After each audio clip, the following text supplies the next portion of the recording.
उन्होंने कहा कि आम आदमी पार्टी दरअसल एक महत्वाकांक्षी पार्टी के तौर पर चल रही है, आंदोलनकारी के शक्ल में ये तमाम चीजें चल रही हैं, व्यवहारिक नहीं है। जिस तरीके से कानून मंत्री जो आपके हैं उनका जो व्यवहार रहा है उस पर किरण बेदी का साफ तौर पर यह टिप्पणी थी कि भाई आप इस तरीके से व्यवहार नहीं कर सकते, कानून अपनी जगह है, कानून का आप इस तरीके से अवहेलना नहीं कर सकते। ये तमाम बातें उन्होंने स्पष्ट तौर पर कही हैं। उन्होंने ये भी कहा है कि भारतीय जनता पार्टी एक बेहतर विकल्प है आपके मुकाबले। क्या आप इन तमाम दलीलों से समर्थन? विकल्प कौन है ये तो कहना मैं नहीं कहूंगा इस बारे में जी, लेकिन मैं इस बात को मैंने सुबह आपके चैनल पे ही बाइट देके कहा है कि किसी भी मंत्री को, किसी भी फोर्स के आदमी को पब्लिकली इस तरह धमकाने का अधिकार नहीं है।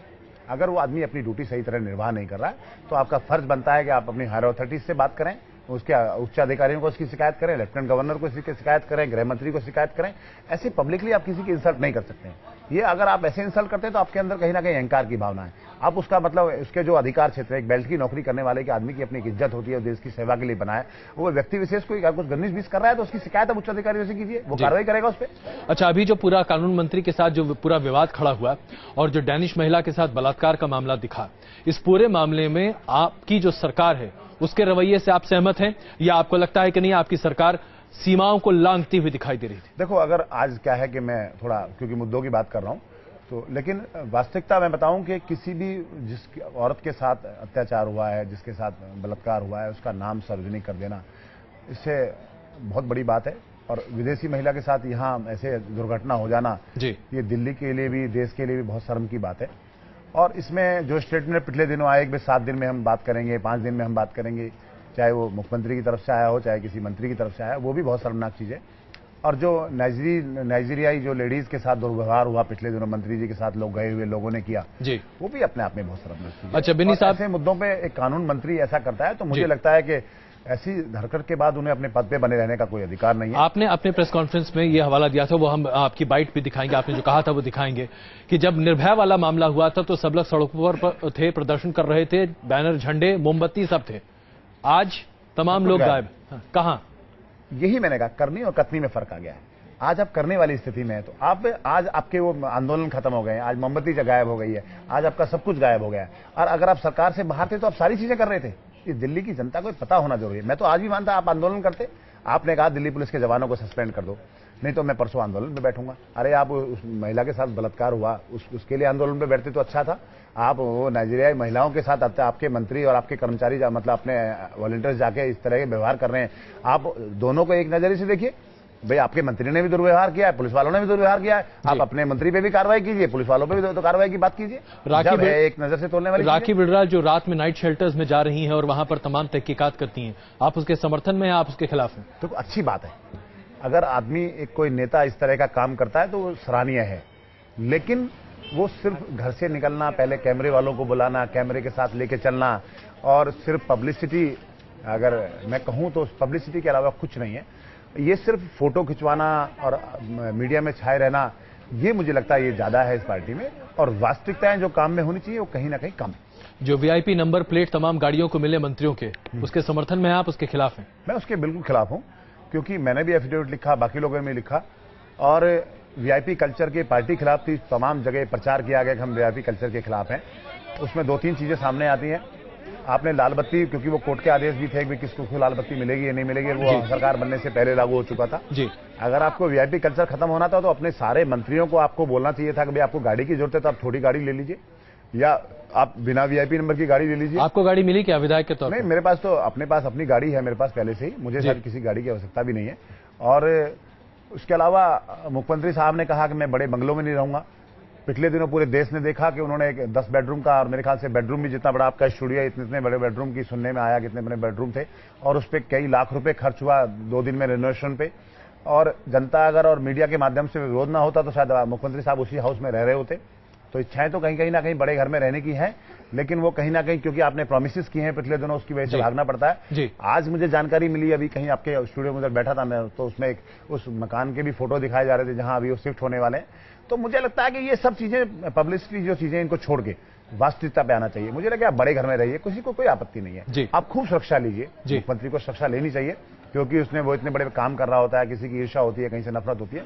लेकिन अब जो आपने प्रोमिसेस किए वो आप पूरा कर रहे हैं कि नहीं कर रहे हैं, वो महत्वपूर्ण है। चलिए, इससे पहले कि हम चर्चा को और आगे बढ़ाएं, एक छोटी सी आपको टिप्पणी और दिखाएं जो आपके बारे में कही गई है और आप ही के मित्र पांडे जी ने कहा है। उनका कहना है कि आप लगातार दूसरे और विरोधियों के, खास करके बहकावे में आके आम आदमी पार्टी की जड़ें खोदने लगे हैं। देखिए जरा। आखिरकार उन्होंने स्वीकार किया है कि ये वही मुद्दे हैं, ये वही पार्टी के मुद्दे हैं जो मैंने उठाए हैं, तो मुद्दे उठाना गलत नहीं है। तो ये मान रहे हैं कि जो सवाल दरअसल वो उठा रहे थे वो पार्टी के ही मुद्दे थे, और कहीं न कहीं जो हम कहने का प्रयास कर रहे थे वो ये था कि अगर ये पार्टी के ही मुद्दे हैं और पार्टी उनको उठा ही रही है तो उनको अलग से मीडिया के सामने उठाने की कोई आवश्यकता नहीं थी। पार्टी के अंदर एक मंच है, खुला मंच है, जहां हर आजाद आवाज को जगह मिलती है, वहां उनको उठाना चाहिए था। तो ये तो सहमत होते हुए प्रतीत हो रहे हैं। और रहा सवाल शो कॉज नोटिस में संविधान का हवाला जो दिया गया है, दुर्भाग्यपूर्ण है कि जिस पार्टी के वो विधायक हैं उस पार्टी के संविधान के बारे में उन्हें कुछ पता नहीं है। ये दुर्भाग्यपूर्ण है। मुझे लगता है कि शुरू से ही विनी जी के साथ समस्या अनइन्फॉर्म्ड होने की रही है। जो सवाल उन्होंने उठाए उसका जवाब पार्टी के मैनिफेस्टो में था, वो उन्होंने नहीं पढ़ा। जो शो कॉज नोटिस दिया गया है उसमें जिस सेक्शन का हवाला दिया गया है वो पार्टी का ही संविधान है, वो भी उन्होंने नहीं पढ़ा। ये बड़ा दुर्भाग्यपूर्ण है। और इतना अनइन्फॉर्म्ड होने के बाद मुझे लगता है कि कोई भी आदमी इन्फॉर्म्ड और राइट डिसीजन तो नहीं ले सकता। फिर भी बिन्नी जी स्वतंत्र सोच के मालिक हैं, जो चाहे वो कर सकते हैं। वो लोकतंत्र में रहते हैं, अनशन कर सकते हैं, धरना कर सकते हैं, अपनी आवाज बुलंद कर सकते हैं। लेकिन कहीं न कहीं ये देश हित नहीं है, ये स्वार्थ है, ये अपने हित की बात है। जिस तरह की भाषा शैली है उनकी, जिस तरह के उनके तेवर हैं, ये दिखाता है कि कहीं न कहीं इसके पीछे निहित स्वार्थ है और राजनीतिक ताकतें हैं। दूसरी ताकतें हैं बिन्नी साहब। कौन ताकतें भाई आपकी? अब खुलासा कर ही दीजिए आप।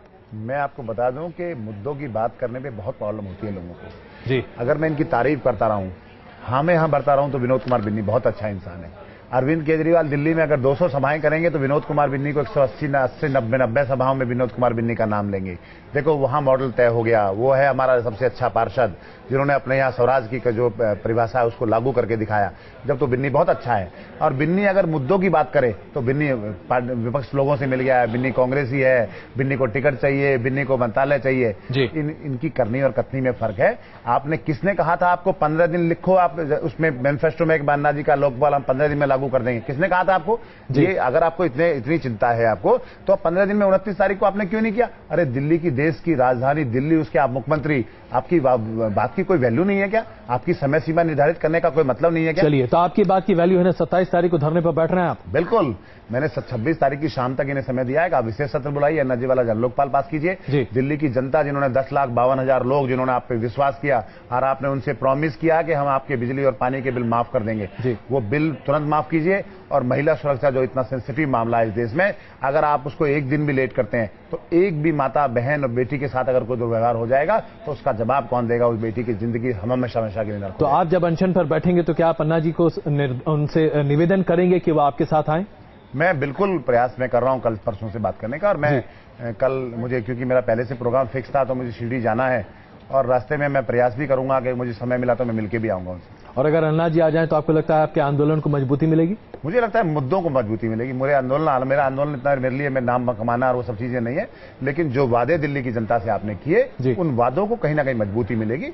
और मैं अन्ना जी से कहूंगा कि भाई, और अन्ना जी की बात मुझे एक बहुत अच्छी प्रभावित भी करती है बहुत ज्यादा, कि जब आदमी पार्टी बनाता है तो पार्टी बनाने के बाद उसकी मजबूरियां हो जाती हैं।